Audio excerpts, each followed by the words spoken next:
It's a hockey day in Columbus, a hockey night in Columbus, really, as game one of the regular season gets underway in about 11 hours, 12 hours.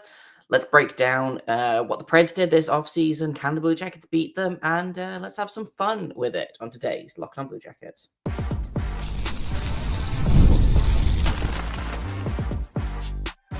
You're Locked On Blue Jackets, your daily podcast on the Columbus Blue Jackets, part of the Locked On Podcast Network, your team every day. Hello and welcome to Locked On Blue Jackets, part of the Locked On Podcast Network, your team every day. I am, as always, your host, Jay Foster, here to give you the good, the bad, and the ugly about your favorite team and mine, the Columbus Blue Jackets. Before we get things started, I want to thank everyone for making this your first listen of the day every single day. Locked On Blue Jackets is free and available on all podcast platforms and over on YouTube. So if you haven't hit subscribe over there, please feel free to do so. And I also have to let you know that today's episode is brought to you by FanDuel. Download the app now by visiting FanDuel.com and win $300 in bonus bets if your first $5 bet wins. Let's talk game, because that's what's happening today. We have hockey to talk about. We have real hockey that means something and counts for something, and the points are not made up, and they do matter. Game one for the Blue Jackets is against the Nashville Predators, who had a not ideal season last year. I think a lot of people expected that that team was going to do something, right? Like they were featured very highly in everyone's kind of, man, these guys they had a perfect offseason, right? Like they got Steven Stamkos after he left Tampa Bay. They managed to win the Jonathan Marchessault sweepstakes. Like they brought in good, solid talent, right? They've got, for my money anyway, one of my favorite goalies in the league in UC Saros, who also, when he's on, is one of the best goalies in the league. Roman Josi, one of the best defensemen in the league, or he's maybe losing a step these days, but like, it all should have clicked, right? It all should have made sense. This should have been a playoff team. And instead, I believe they drafted 5th overall. And that 5th overall pick is going to be real interesting in a second when we talk about the Preds specifically. But they had a disappointing season last year, right? So they've got something to prove this year. In terms of off-season additions, they didn't really do a ton, I don't think. They sure are mostly the same team that they were last year, with, a couple of additions, some in, some out. I don't know if this team is going to be better than the team it was last season. You'd hope so. You'd really hope so if you're, a Preds fan, if you're Barry Trotz, but it could be maybe this team rebounds, right? But if they don't, it's going to be another long season and paying a lot of money to some aging players who are good players, but aging players, and so I don't know what the Preds are going to do, whether they will rebound or not, but this is a good test for the Blue Jackets, I think, to go into game one, right? Like, it's not a team that is like Chicago, like the Blackhawks had to play the Panthers for game one, right? They don't have to come in and they don't have to play like a bona fide playoff team, cup winner, cup finalist, etc., right? They also don't have to come in and play a bottom feeder necessarily, like the Sharks or the Penguins or the Hawks, right? And I mean, I know the Penguins won their game opener the other day before, but like they're playing kind of what should be, in theory, a mushy middle team, right? So I think this is going to be a really good test of, if the Blue Jackets struggle tonight against the Preds, then that probably is a little bit worrying. Not like super worrying, because again, it's game one, it's a long season, right? If they hang with the Preds, then okay. And if they take the Preds lunch money, then again, that's probably a pretty good sign, right? And again, yes, one game is not an indication of things to come, but I do think that instead of falling into the trap of playing a very weak team, or not falling into, but like having to play a really good team, is it's kind of ideal, right? They ramp it up a little bit. They play the Wild on, I think, Saturday. So again, they'll up that test again. The Wild expected to be decently good this season, definitely a playoff team. So they'll again they'll ramp it up. I don't know who they play after that off the top of my head, but it's to me it's a pretty good couple of teams to play right out of the gate, right? So I feel pretty good about that. The roster looks pretty set. The lines look pretty set. I have some questions about some of them. Namely, I'm not going to get into the why are we trying to make the Provorov-Severson pairing work again? Why is Denton Matejchuk on the third pairing? Why is Jake Christensen in the press box? I don't really know why they've separated Fantilli and Johnson beyond the fact that they liked Coyle and Johnson together in the preseason, I think. But putting Fantilli with Jeddah and Sillinger is going to be... I don't know that's it's not as bad as the start of last season, right? When his line mates were like Kevin Labanc and Zach Aston Reese. But it's also, I feel like anyway, not the players that you surround your blossoming star player with, right? Like Sean Monahan gets to play with Kirill Marchenko, who is just a cheat code. Charlie Coyle gets to play with Kent Johnson, who is, incredibly, incredibly talented. And for Adam Fantilli, his wingers are Boone Jenner, who, granted, worked well with Fantilli in limited minutes last season, and I think does work well on that line because you need a net front guy, and I think his skill set fits in there.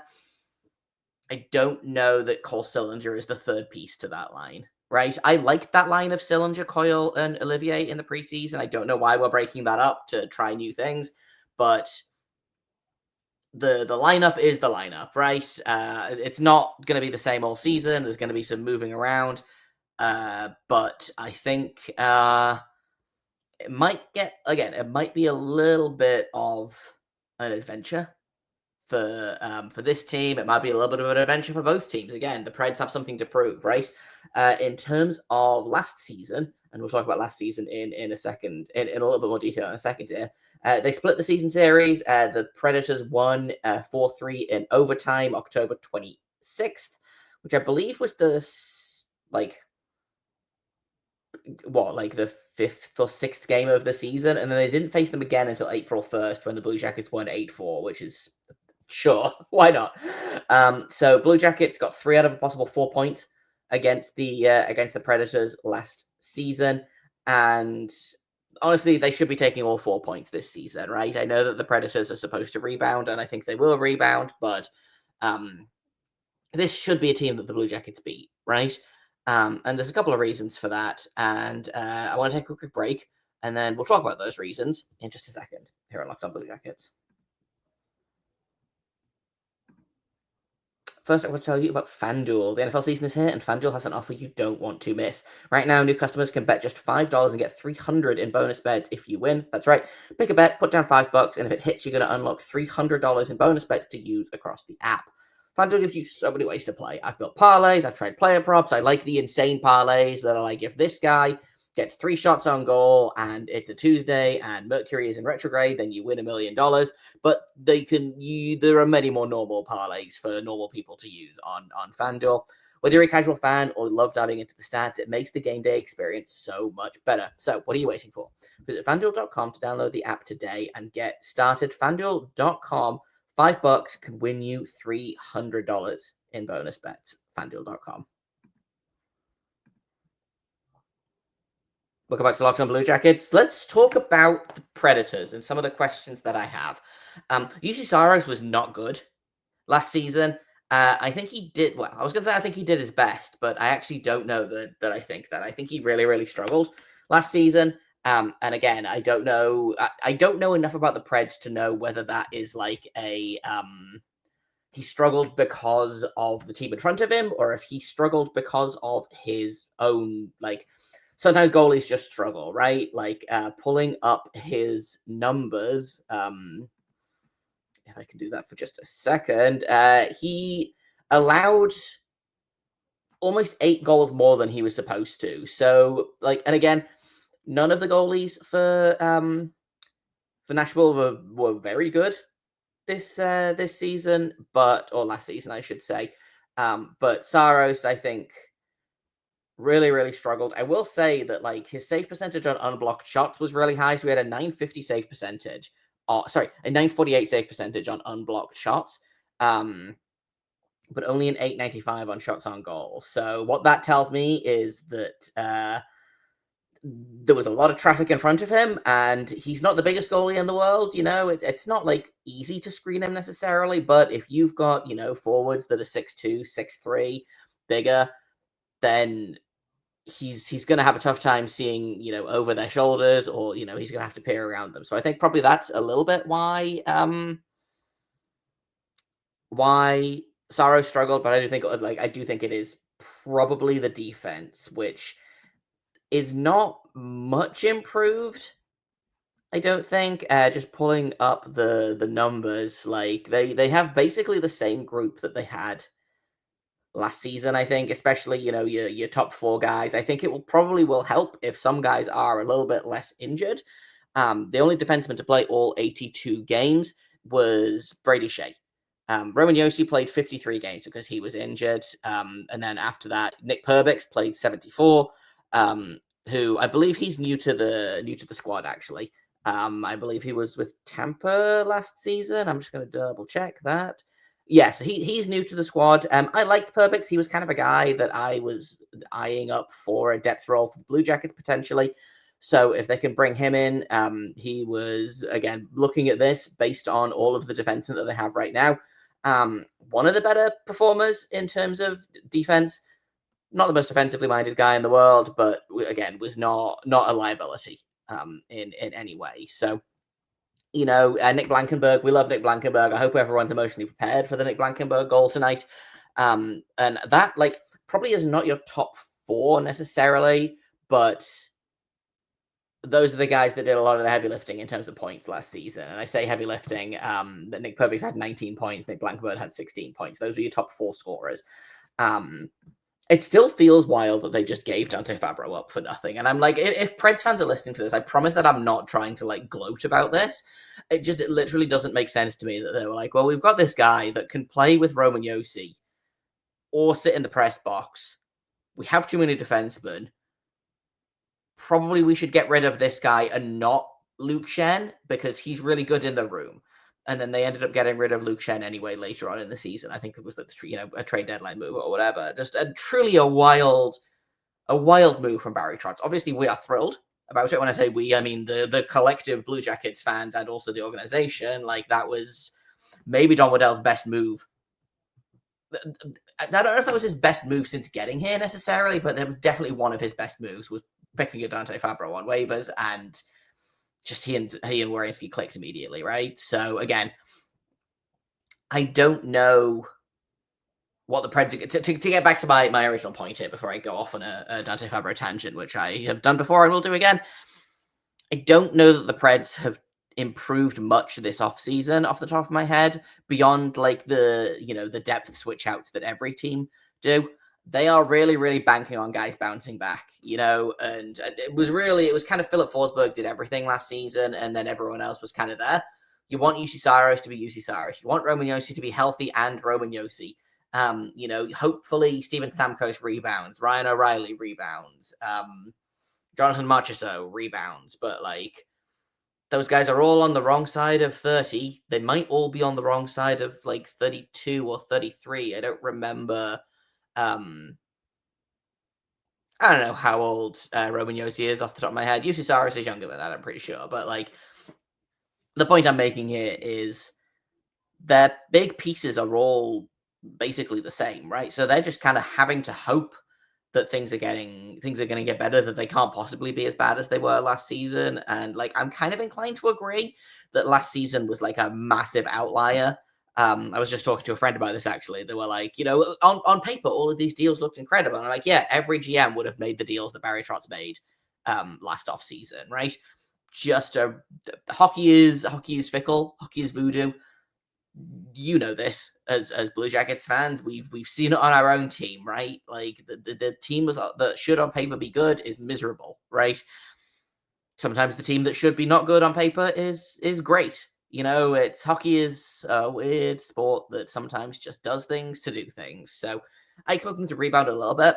One thing I was going to say concerned about, but I'm not really like concerned. I have questions. Is that it looks like the fifth overall pick for the Nashville Predators of the most recent draft, Brady Martin, who is literally 18 years old, is going to be starting the season as their 1C.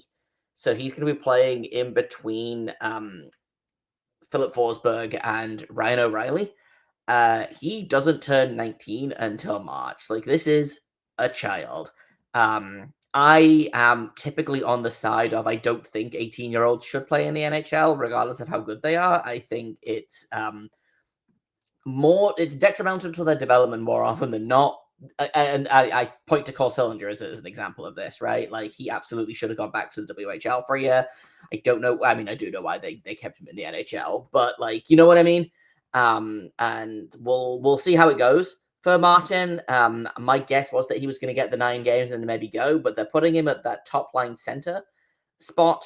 And if he gets a hot start to the season, then that's, again, I don't know if that's the best thing long term for him, but that's going to be fascinating to watch, I think. And he's probably going to be the player that I'm watching for the Predators, because if they do get that legitimate 1C at the age of 18 in Brady Martin, then potentially that takes the pressure off guys like Ryan O'Reilly, takes the pressure off guys like Steven Stamkos. If you've got the 18-year-old doing the heavy lifting, then probably it's a little bit less necessary that your 35 and 36-year-olds are putting up, 50 points instead of 70 points, right? But yeah, Brady Martin is going to be the player I'm going to be watching. UC Saros, obviously, because I do think that kind of everything runs through UC Saros for this team. And I am sort of vaguely fond of the Predators in a way that, like, they haven't really done anything to us, they're just a team that the Blue Jackets play twice a year, and no one has tried to murder anyone. I'm going to knock on wood, because now that I've said that, someone is going to try and murder someone.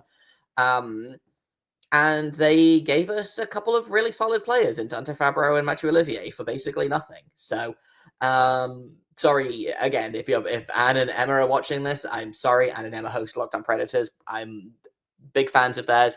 But yeah, I am fond of the Predators in a way that, like, yeah, they play over there and they do their own thing, and they're not like a threat to the Blue Jackets necessarily. So we'll see if they can figure it out. One more quick break, and then when we get back, I am going to get into some predictions and talk a little bit about what we're going to do with the predictions this year. So that's coming up in just a second here on Locked On Blue Jackets.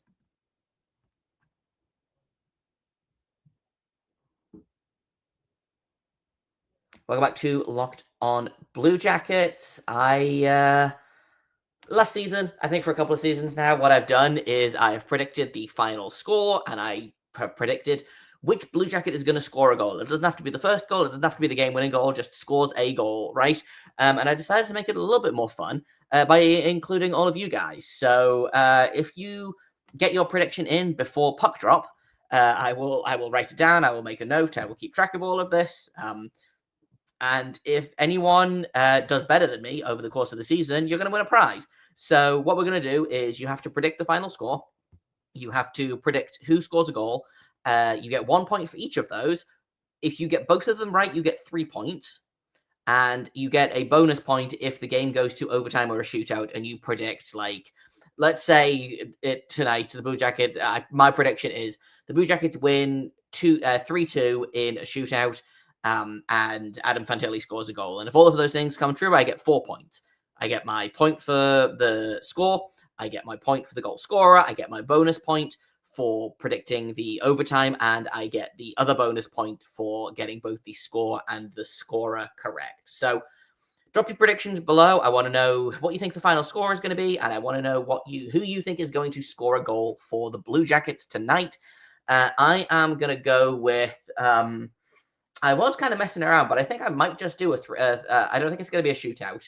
I think it's going to be a 3-2 win for the Blue Jackets in regulation, and I do think we're going to get maybe not an Adam Fantilli goal. Let's say, you know what? Let's get wild with it. Let's start off being just a wild. Let's say a Mathieu Olivier goal. Former Predator. in Nashville for the game. Let's say a 3-2 Blue Jackets win and a Mathieu Olivier goal. That is my prediction for this game. Get your predictions down below. Like I said, I will keep track of them. I will write them all down. And if you finish the season with more points than me, then you win a prize. I don't know what that prize is yet. We'll figure it out. I'll probably have to talk to corporate about it. But that's the little game that I've decided to play this season. Thank you for listening to this episode, for making it your first listen of the day every single day. Locked On Blue Jackets is free and available on all podcast platforms and over on YouTube. You can find me on Twitter or you can find the show on Twitter, I should say, at @LO_Blue Jackets. If you have comments, questions, criticisms, you can email me at lockedonbluejackets@gmail.com. You can find me on Blue Sky at JAKOBFORSTER, and I will be back tomorrow with a brand new episode breaking down tonight's game, the good, the bad, and the ugly. You know the score. We're back. We're doing good, bad, and ugly again. Thank you once again for listening to this episode, and until tomorrow, make sure you stay locked on.